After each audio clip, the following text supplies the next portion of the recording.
And இப்போ என்னுடைய பழைய கிரிட் வியூக்கே வரேன். நான் வந்துட்டு திரும்பி என்னுடைய ஸ்மால் டேங்கை கிளிக் பண்ணுறேன். அண்ட் இதில் பார்த்தீங்கன்னா எனேபிள் சார்ட்டிங் அப்படின்னு ஒன்று இருக்குது. அண்ட் இது some of interesting features, one of the interesting features in Visual Studio. நான் என்ன பண்ணிக்கிறேன், எனேபிள் சார்ட்டிங்கை கிளிக் பண்ணுறேன். இதை கிளிக் பண்ணோன்னே ஆட்டோமேட்டிக்காக எனக்கு பார்த்தீங்கன்னா கஸ்டமர் ஐடி, கம்பெனி நேம்லாம் ப்ளூ கலரில் மாறி இருக்கும். ஸோ இது மாறுறது மூலயமா நம்ம சார்ட்டிங் வந்து சக்ஸஸ்ஃபுல்லாக எனேபிள் ஆயிடுச்சு அப்படின்றது அர்த்தம். நான் என்னோடய ஃபைலை சேவ் பண்ணிக்கிறேன். டிபோ ஸ்டார்ட் வித் டிபாகிங். ஸோ நான் ஜஸ்ட் என்ன பண்ணேன், அந்த ஸ்மார்ட் டேகை கிளிக் பண்ணி எனேபிள் சார்ட்டிங் மட்டும் தான் கொடுத்தேன். ஸோ அதோடைய பவர் பார்க்கலாம்.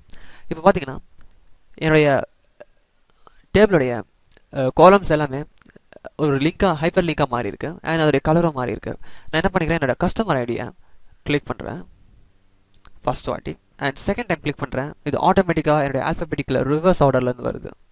கவனிச்சிங்களா? என்னோட கிளிக் பண்ணுறேன், ஆல்ஃபபெட்டிக் ஆர்டரில் வருது.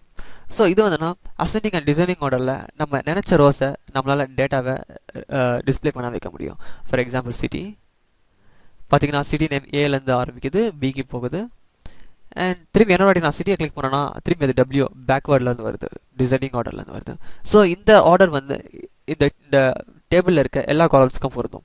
நீங்கள் இந்த சார்ட்டிங்கை யூஸ் பண்ணி அசெண்டிங் அண்ட் டிசைனிங், ஸோ இதை உங்களால் ஹேண்டில் பண்ண முடியும். ஸோ ஜஸ்ட் ஒன் கிளிக்கில். ஸோ நான் என்ன பண்ணேன், என்னுடைய ஸ்மார்ட்டாக கிளிக் பண்ணி ஜஸ்ட் எனேபிள் சார்ட்டிங் கொடுத்தேன்.